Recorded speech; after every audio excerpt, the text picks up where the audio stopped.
All these science spheres are made of asbestos, by the way. Keeps out the rats. Let us know if you feel a shortness of breath, a persistent dry cough, or your heart stopping, because that's not part of the test. That's asbestos. Good boys say the symptoms of asbestos poisoning show a median latency of 44.6 years. So if you're 30 or older, you're laughing. Worst case scenario, you miss out on a few rounds of canasta. Plus, you forwarded the cause of science by 3 centuries. I punch those numbers into my calculator, it makes a happy face. Interesting. So, asbestos. As in that thing that's no longer used today. As in that mineral that causes malignant cancer. I like your style. You make up your own rules like me. Bean counter said I couldn't fire a man just for being in a wheelchair. Did it anyway. Ramps are expensive. Yeah, that sounds like the typical 50s attitude. Anyway. Let's see. What can we do with this? Well, we can do that. Do this. Although I've got to remember not to get that stuff on me. Because if it is poisonous, I don't want any part of the poisoning. Hopefully that little dust doesn't do anything. Let's see here.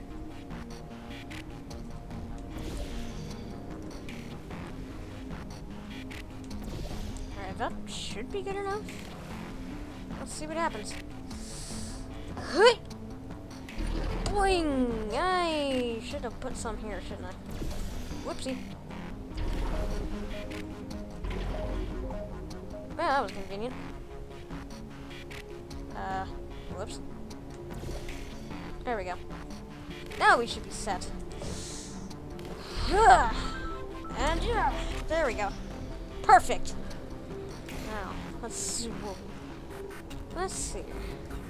If we can't get some gel on that runway right there. Perfect. And now, let's go flying on through. And I hope this works. Oh boy! Just a heads up, that coffee we gave you earlier had fluorescent calcium in it so we can track the neuronal activity in your brain. You gave them what? There's a slight chance the calcium could harden and vitrify your frontal lobe. It could Anyway, do what? Don't stress yourself thinking about it. I'm serious. Visualizing the scenario while under stress actually triggers the reaction. Well, it's a good thing I haven't had any coffee. Or anything. At all. Considering I was under for I don't know how long.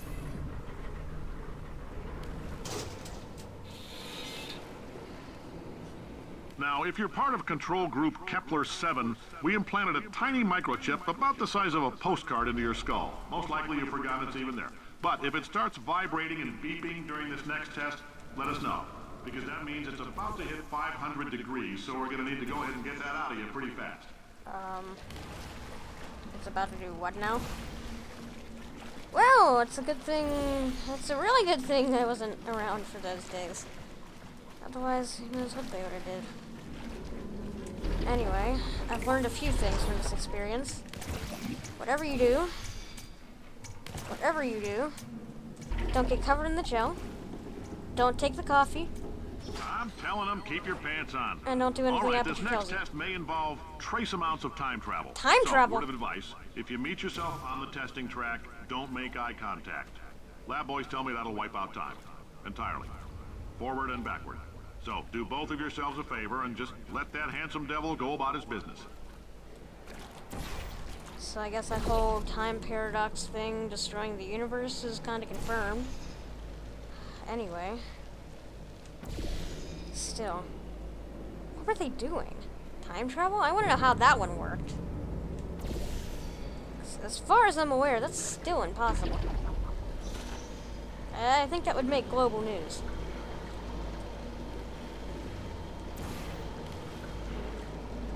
Anyway. I don't know what they were up to in the old days, but it sounds like they had some really fishy stuff going on. Accidents hurt, you will be hurt. Co-workers don't endanger others. Company replacements are costly. Science investigations impede progress. So they didn't want any government or police in their business. which explains why they were so worried about having accidents.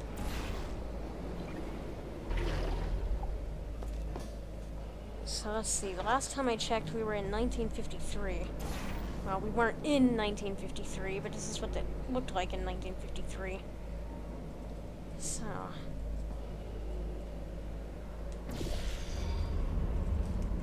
If you're hearing this, it means you're taking a long time on the catwalks between tests. No, I'm not. The lab boys say that might be a fear reaction. I'm no psychiatrist, but coming from a bunch of eggheads who wouldn't recognize the thrill of danger if it had walked up and snapped their little pink bras, that sounds like projection. They didn't fly into space, storm a beach, or bring back the gold. No, sir, we did. It's you and me against the world, son. I like your grit. Hustle could use some work, though. Now let's solve this thing. I wonder... Aha, it does work! Uh-oh. What is it doing? Oh god, make it stop! Gotta, where'd it go? Oh god, where'd it go? Whoa! Hey, hey, hey, hey, oi! Oi! Oi, come here! Yeah! You are a lively one. Note to self, if the cubes get covered in the repulsion gel, make sure to keep an eye on them. Let's see. Now I need to get up here. Whoops. No, that wasn't exactly what I had in mind, but I guess it'll work. Now then, let's see. If I do this, after I get up here, boing! Let's see what happens when I do that. A little closer. There we go. Science isn't about why, it's about why not. Why is so much of our science dangerous? Why not Mary save science if you love it so much? In fact, why not invent a special safety door that won't hit you on the butt on the way out because you are fired? Now you test subject, you're doing fine. Yes, you. Box your stuff. Out the front door. Parking lot. Car. Goodbye.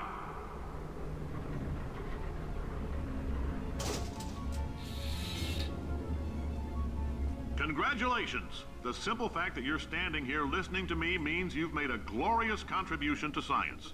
As founder and CEO of Aperture Science, I thank you for your participation and hope we can count on you for another round of tests.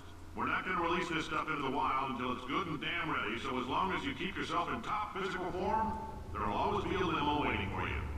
Say goodbye, Carolyn. Goodbye, Carolyn. She is a gem. Interesting.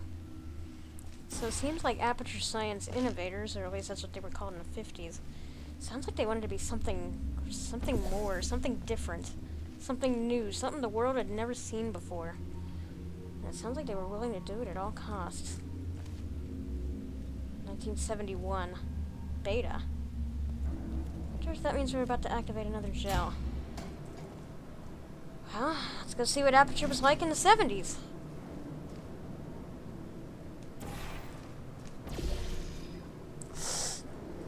No, let's do that without the falling. There we go.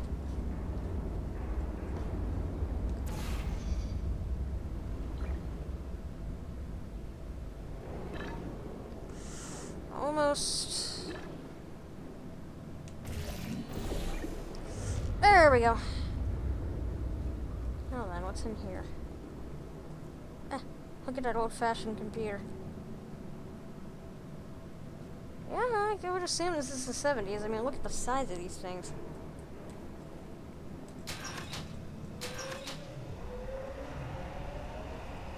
Well, looks like whatever the beta is, it's working now. So on that note, let's... Hello.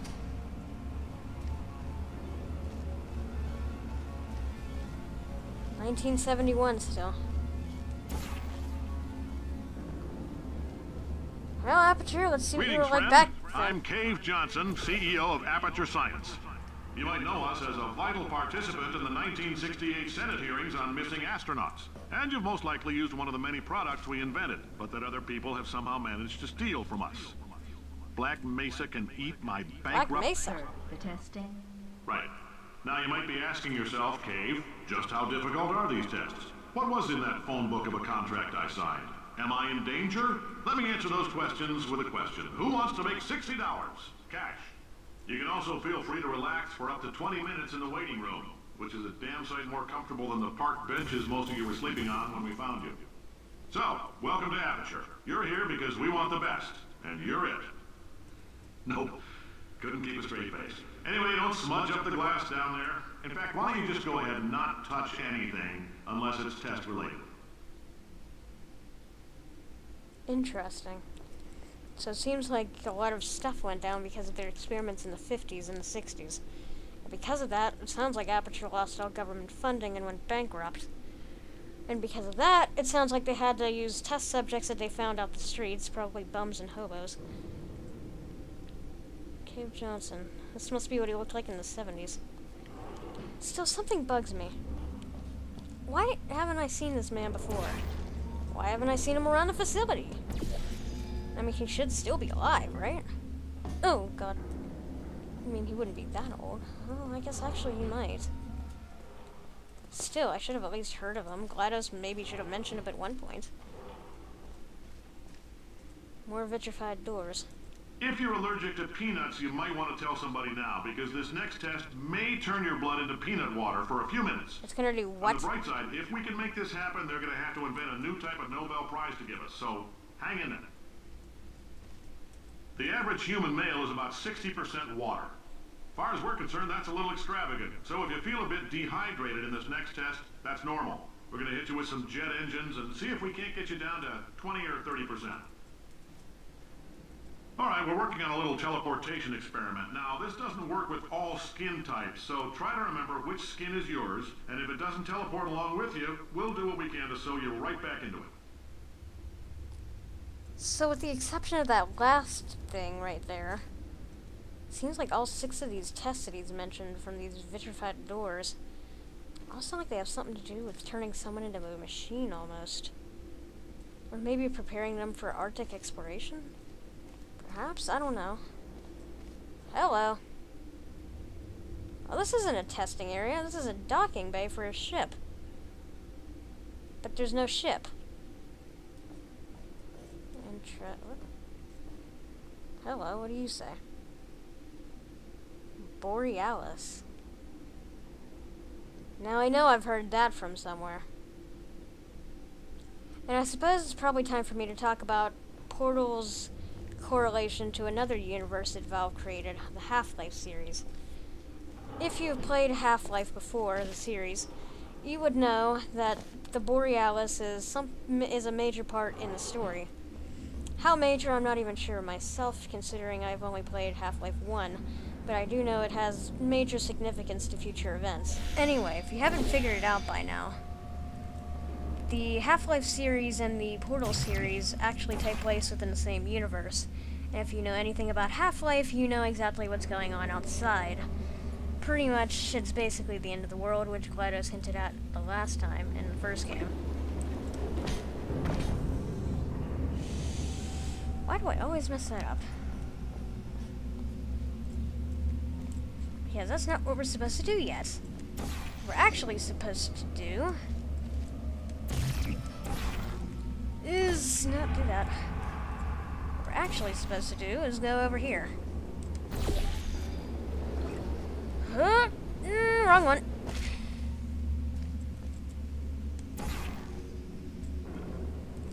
Oh, come on.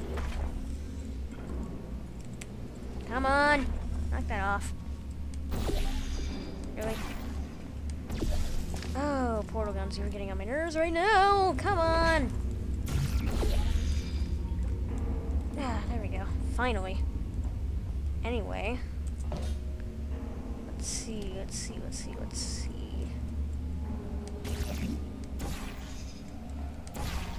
Alright. I have an idea. Let's try that. And hope this works. Control room.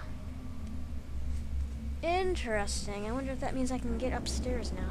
Oh, hi. What? Say, you're good at murder. Could you, murder this bird for me? Oh, well, look who needs help now. Ow. No, wait. Just kill it and we'll